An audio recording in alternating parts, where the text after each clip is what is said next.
We live in interesting times. Today's stories. Queran, a Mexican indigenous town's environmental revolt.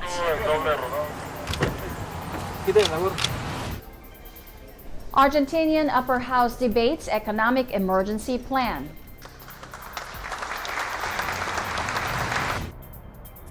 Winter in Moscow is declared missing in action.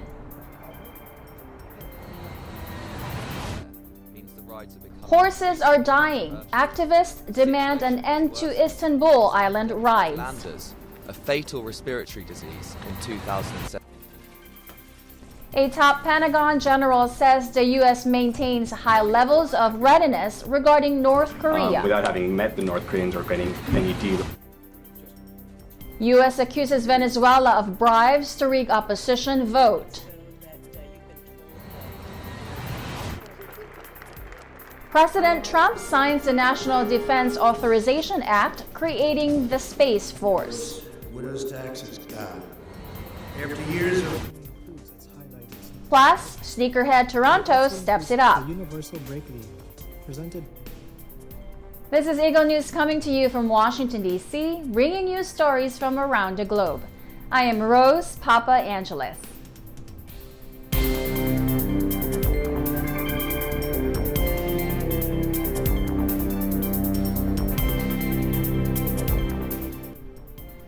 When illegal logging turned their green, pine-covered hills into an ecological wasteland, the people of the Mexican indigenous town of Queran decided to arm themselves with rifles and reclaim their land. Today, 8 years after rising up against illegal loggers and the drug cartel behind them, Queran is practically an independent enclave tucked into the lawless mountains of western Mexico. Its residents have their own system of government based on community assemblies. They have their own police force, and they run ambitious environmental programs that have begun covering their bare, charred land in verdant pine trees again. En el vivero se generan vidas y esas vidas son arbolitos. Son plantas forestales comerciales. Y esas plantas son las que nosotros llevamos a cabo en reforestaciones comunitarias en nuestros bosques.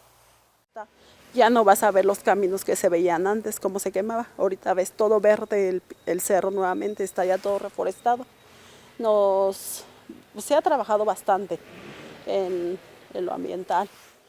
Pues me siento orgulloso, la verdad, me siento bien y pues me siento bien porque pues que a veces ahí en las comunidades uno pues no es igual, donde quiera hay basura tirado, a veces mira uno por ahí, lo aventan en la calle y uno mira mal.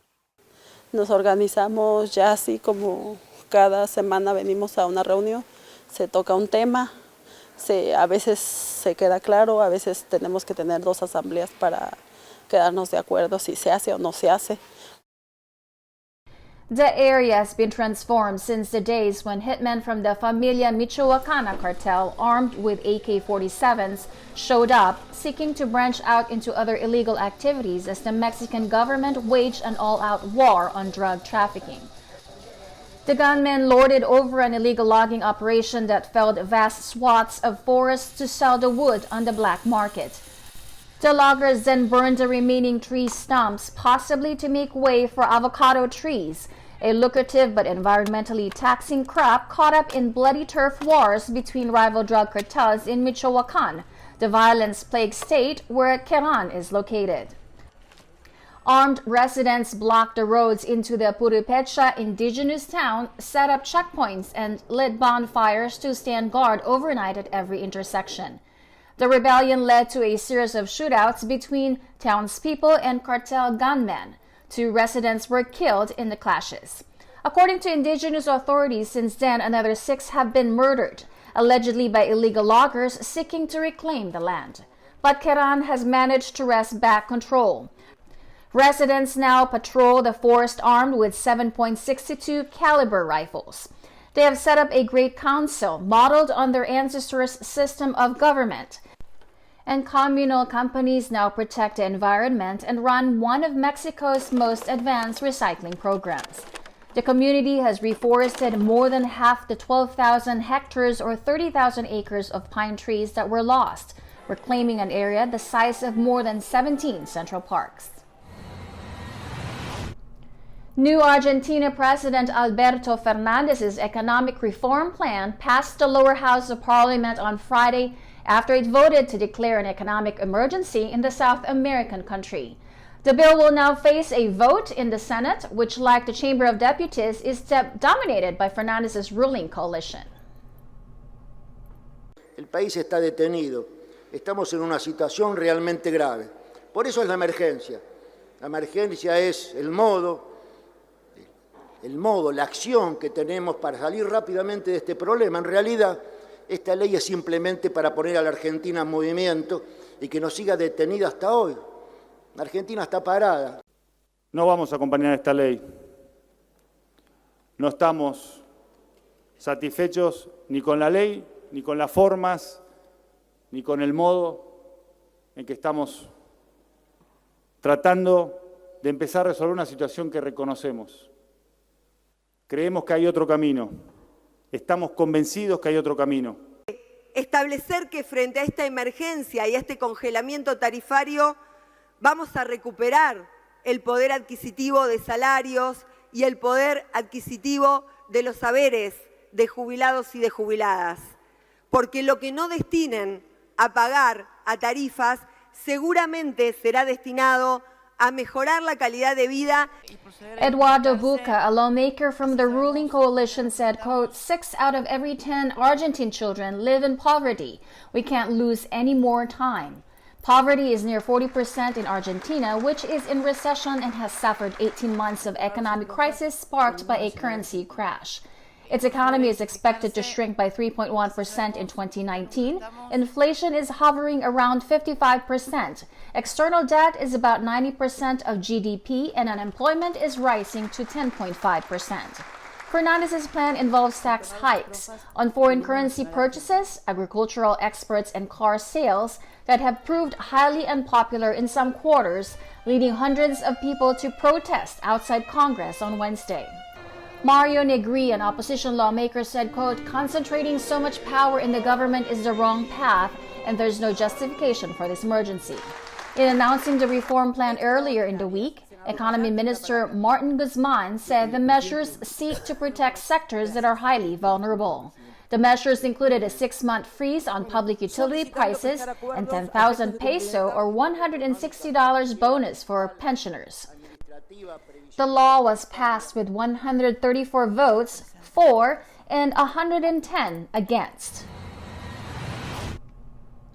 Moscow registered the warmest December weather in over a century on Wednesday, as an unusually snowless month put winter activities on hold and confused plants into blooming. The Phobos Weather Center said one weather station in northern Moscow registered a temperature of 5.4 degrees Celsius or 41.7 degrees Fahrenheit.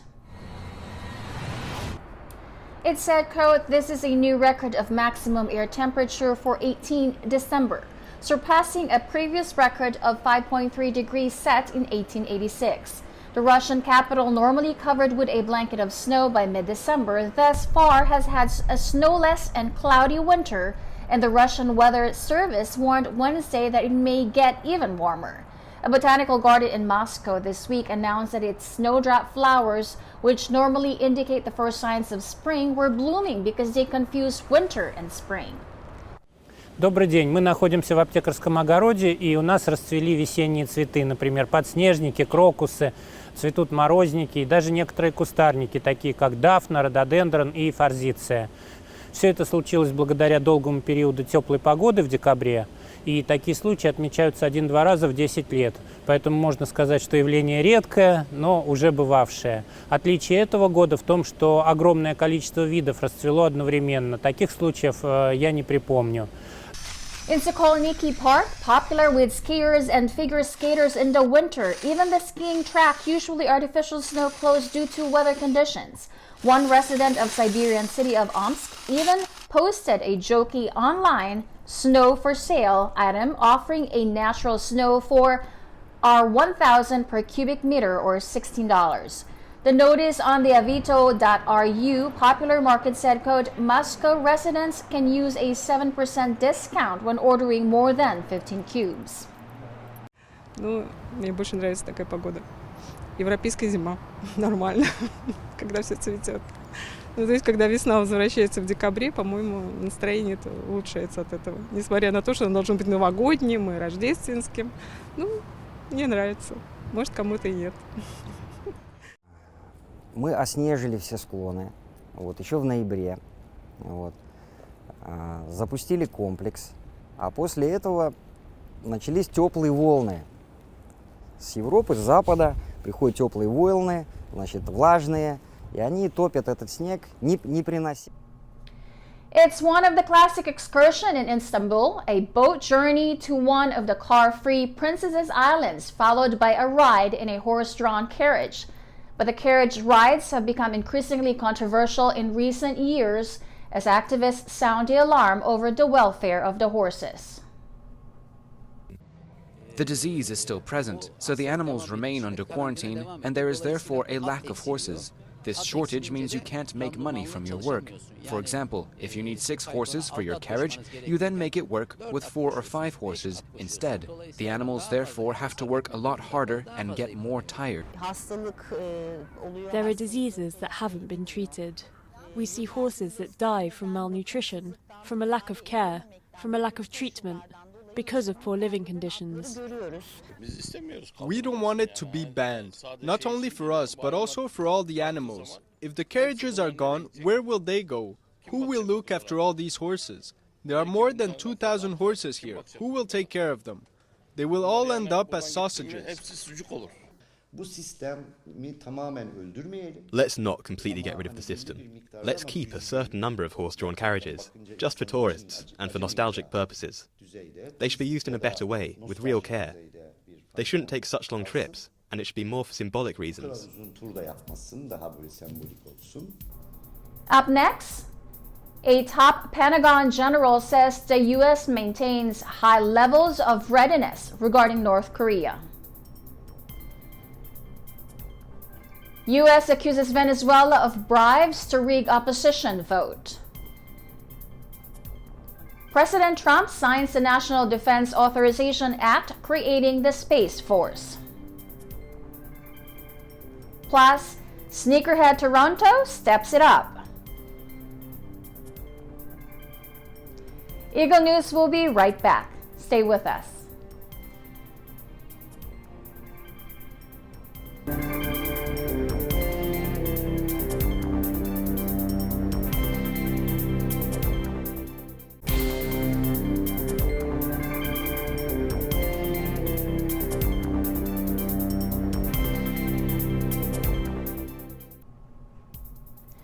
Welcome back. This is Eagle News coming to you from Washington, D.C. I am Rose Papa Angeles.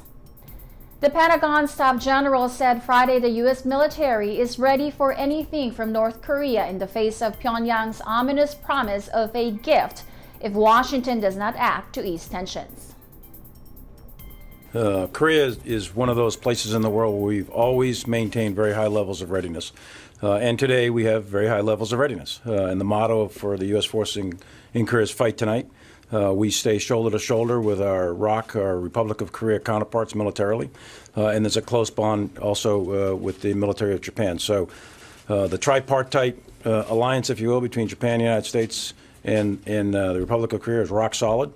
And I think it's prepared to defend the interests of the United States, Japan, and South Korea at a moment's notice, and it has been for quite some time, and it is today. Mark Milley, chairman of the U.S. Army Joint Chiefs of Staff, declined to say whether U.S. and allied forces in the region had stepped up readiness in the face of the possibility that North Korea could test a new nuclear-capable missile in the near future. In the public sphere, though, North Korea has indicated a variety of things, and I think you're aware of all those. So we are prepared for what. Speaking next to Milley, U.S. Defense Secretary Mark Esper said the U.S. was ready to fight tonight if necessary, but stressed the need for diplomacy with North Korea. I have 2 functions here, as I've said before. One is to ensure that we are in a high state of readiness, prepared to fight and win tonight if need be, and I'm confident in that, and secondly, to enable our diplomats. So I remain hopeful that we could, again, get the process started again and remain on the diplomatic path. Pyongyang has shown frustration at the lack of sanctions relief after 3 summits with President Donald Trump. Earlier this month, it promised a, quote, Christmas gift if the U.S. does not come up with concessions by the end of the year after it placed a moratorium on long-range missile tests. U.S.-North Korea negotiator Stephen Biegun, just confirmed to the number 2 position in the State Department, visited Seoul, Tokyo, and Beijing this week for discussions on the regional security situation. In Seoul, he called Pyongyang's comments, quote, so hostile and negative and so unnecessary. He challenged North Korea to restart discussions. A provocative missile test, he said, quote, will be most unhelpful in achieving lasting peace on the Korean peninsula. The United States on Friday promised further sanctions to pressure Venezuela's leftist leader, Nicolas Maduro, accusing him of bribing lawmakers to block the re-election of his opponent, Juan Guaido. The National Assembly will vote on January 5 on whether to give a new term to Guaido, the 36-year-old engineer considered interim president by most Western and Latin American countries. The National Assembly is the last democratic institution in Venezuela, and throughout 2019 it has been the target of attacks by the Maduro regime designed to make its functioning impossible. To date, out of 167 deputies, 32 have been detained, forced into exile, or had their constitutional immunities from prosecution revoked. These attacks have actually increased in the last week. The National Assembly will vote on January 5, and the regime is using a combination of threats, arrests, and bribes, up to $500,000 per vote, we have been told, to stop the re-election of Juan Guaido. The Venezuelan Constitution calls for National Assembly elections next year, and opinion polls make it obvious the opposition will win them if they're free. The Maduro regime fears free elections, so pressure is needed to get the free elections that can bring Venezuela out of the repression and poverty that have been the hallmark of the Maduro years. He declined to preview the sanctions. The U.S. has already sought to end Venezuela's shipments of oil, its vital moneymaker. Abrams and the top U.S. diplomat accredited for Venezuela, James Story, declined to say how the U.S. would react if Guaido lost, but voiced confidence he would prevail. Story, who has been stationed in Colombia since Washington suspended embassy operation in Caracas, said, quote, it's clear that the majority of the National Assembly continue to support interim President Juan Guaido, as does the vast majority of the Venezuelan people. He is by far the most popular politician in the country. More than 50 countries says that Guaido is the legitimate president, citing the credibility of National Assembly elections and wide reports of irregularities in Maduro's re-election last year. But Maduro has defied nearly a year of pressure and enjoys the support of Venezuela's military, Russia, and China, despite a crumbling economy that has sent millions of Venezuelans fleeing. Colombia, a close U.S. ally which has taken in 1.4 million Venezuelans, has called for a larger role by Washington in talks between Maduro and Guaido. Abrams dismissed direct mediation and reiterated the U.S. insistence that any talks discuss replacing Maduro. Donald Trump makes the Space Force's creation real with the signing of the 2020 National Defense Authorization Act, or the NDAA, which sets the initial budget for a Pentagon force that will stand equally with the military's 5 other branches. So it's now my honor to sign the 2020 National Defense Authorization Act into law. For the first time since President Harry Truman created the Air Force over 70 years ago, think of that, we will create a brand new American military service. That's such a momentous statement. 70 years ago, the Air Force. With my signature today, you will witness the birth of the Space Force. I want to just end by wishing our armed forces, our great people, a very Merry Christmas and a Happy New Year. God bless you, God bless our military, and God bless America. God bless America. In other news, Sneakerhead Toronto steps it up this year, living up to its fame as the North America's largest street culture festival. Eagle News correspondent Ryan Gallardo with the story. Take a look. Do any of these terms ring a bell? Breads, Royals, SBs, or how about 1s, 11s, or 350s? If they did, and the first thing you thought of were sneakers, then you must be a sneakerhead. We are here at Sneakerhead Toronto, where street culture enthusiasts are gathered to collect the kicks and show off their fits. Held at the Concert Hall in Toronto, Sneakerhead Toronto is North America's largest street culture festival. Top sneaker and apparel vendors are gathered to showcase their street culture apparel for fellow enthusiasts to purchase or trade for. This year's festival not only includes its highlighted sneakerhead market, but it also includes the Universal Break League, presented by Kicks and Snares, collective effort. World-class B-boys and B-girls battle it out in an elimination tournament that features special guest judges and a live battle DJ, DJ Mars. The B-boy competition or B-girl B-boy competition, it's very inclusive, I guess, and it's very immersive, so it's very cool how they have it going on in the middle of the floor, and then just the sneakers having one of a kind and unique stuff that's just all around the venue. It's pretty cool. Street culture has become a trend in recent years, spearheaded by the increased popularity of sneakers. Because of this, sneakers have evolved from being a complementary piece of an outfit to being the statement piece that defines one's outfit. The top street culture brands, Supreme, Off-White, and Fear of God, as well as top sneaker brands, Nike, Jordan, and Adidas, have seen a tremendous growth in sales, with many of their products being sold out in a matter of minutes. This is mainly due to these same companies collaborating with celebrities, other popular companies, or even amongst each other in designing various products. These sold-out products usually have low supply and high demand, causing them to be highly sought after in the street culture community. This is in part due to the potential value these products have in the resale market. The resale price can be hundreds or even thousands of dollars over the retail price in a matter of days, granting a huge return to the reseller. People are looking for something different, something unique, something that's creative, and what you're seeing in the you're actually seeing some of the shoe companies are trying to tap into that. They've kind of plugged into the creative market of shoes and teaming up with different hip hop artists to create their own shoes, but then also in getting people to become part of this creative festival.